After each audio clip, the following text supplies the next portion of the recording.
こんにちは。こんにちは。今日は日本語の日常会話をスムーズに進めるためのコツを紹介する動画を撮ろうと思います。はい。で、早速なんですけど、普通に話しててこの人と話しやすいなって人ってどういう人ですか？やっぱり、自分の言ってることに関心持ってくれたりとか、分かってくれてる人。なるほど。一番やりやすいかなって。逆に話しにくい人って話しにくいのは、やっぱり聞いてない人とか、あとは通じない人。言ってることが通じてないなとか、こいつ分かってないなとか聞いてないなみたいなのは話してて嫌な感じがするよね。なるほどなるほど。じゃあこの話してて聞いてるな感っていうのがすごい大事っていうことなので、これは日本語ではすごい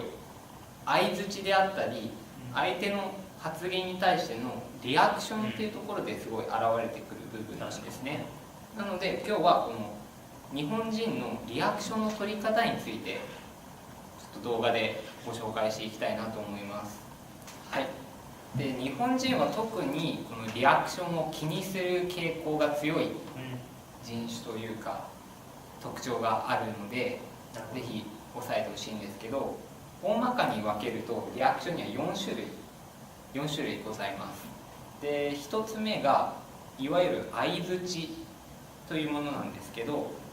例えば「はい」「へー」「そうなんですね」「なるほど」みたいなこの相づちと呼ばれる言葉を相手の発言に対して発することで、私は聞いてますよ、あなたの発言すごい興味深いですよっていうのを示すっていうのが1つ目の相づちです。リアクションです。で、2つ目がこれ繰り返しっていうんですけど、相手が言っている言葉、言ってきた言葉をそのまま繰り返してあげる、もしくは一部分を取り出してそれを繰り返してあげることで、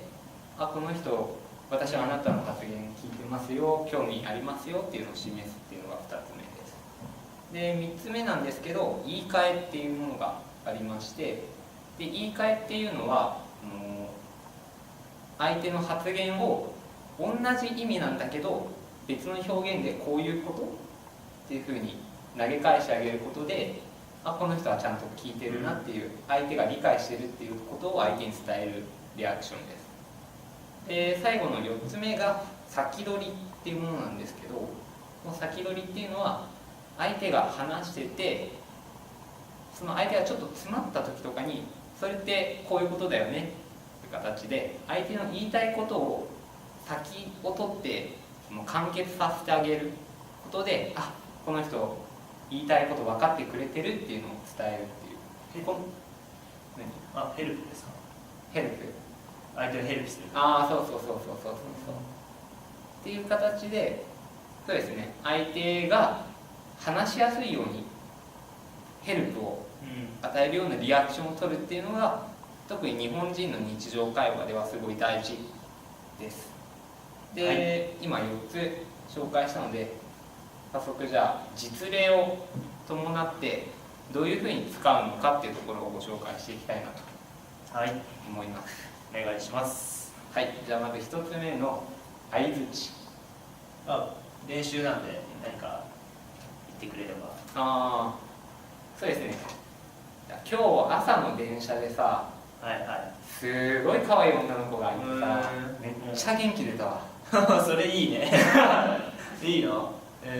いう感じですね。なるほどね。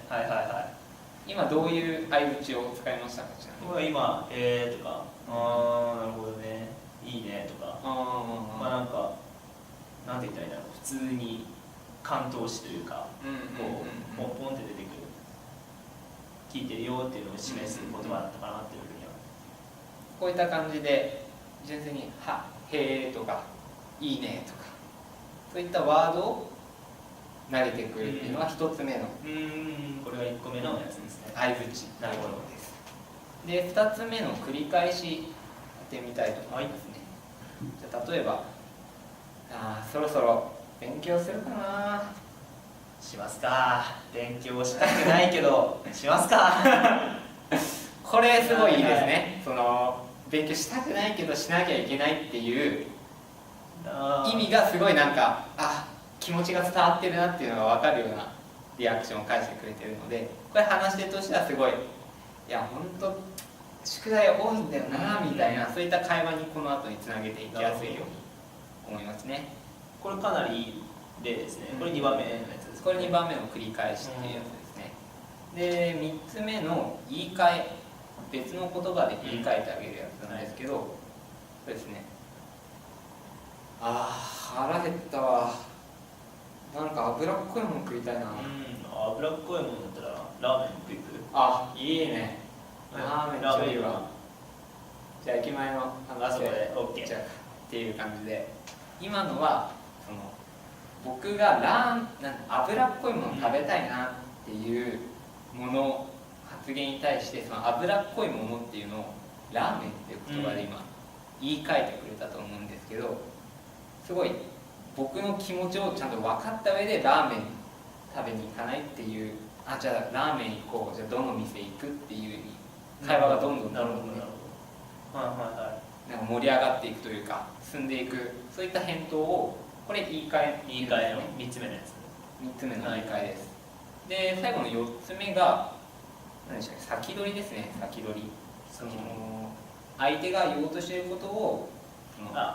前もって言ってやるっていう、でじゃあ例えばですけど、じゃあ毎回授業の話でいくと、うわ授業めんどくせえな、だいわ、お前サボんなよ。サボんねえよ本当に言ってんので、こういう日本人学生のあるある会話みたいな、これは確かにあるあるだわなあるある会話なんですけど、その僕がサボんないけど授業サボりてえなっていうちょっとしたつぶやきというか気持ちが漏れてるところに対して、いやでもお前サボんないんでしょと、サボんなよと先を越してくれることで、サボんないんだけどねっていう、なるほど、でも嫌だよねっていう、そういった感じで会話が進んでいく。これが4つ目の先取りっていうリアクションなんですけど、大まかに日本人の会話の中で出てくるリアクションというか、自分の発言と相手の発言をつなぐものっていうのは大体この4種類の表現で作られているので、この4種類を逆にマスターしてもらえると、日本人としてはすごい話しやすいっていう印象を受けましたね。すごく、例取った中でもかなり滑らかな会話だったかなっていうふうには思いました。なんか日本語を結構喋れる外国の方でも結構この言葉と言葉のつなぎというかリアクションっていうところがやっぱり日本人っぽくない人は多いな、すごい感じるんですよね。なのでこの4つちょっと、この動画見てもらってちょっと知ってもらって使ってもらってしてみたら、多分その日本人の人と話した時のリアクション、相手側からのリアクションもだいぶ変わってくると思うので、ぜひぜひ試してもらいたいなというふうに思っています。はい、じゃあ以上でこの日本語の日常会話をスムーズに進めるコツの動画を終わりにしたいと思います。ありがとうございました。ありがとうございました。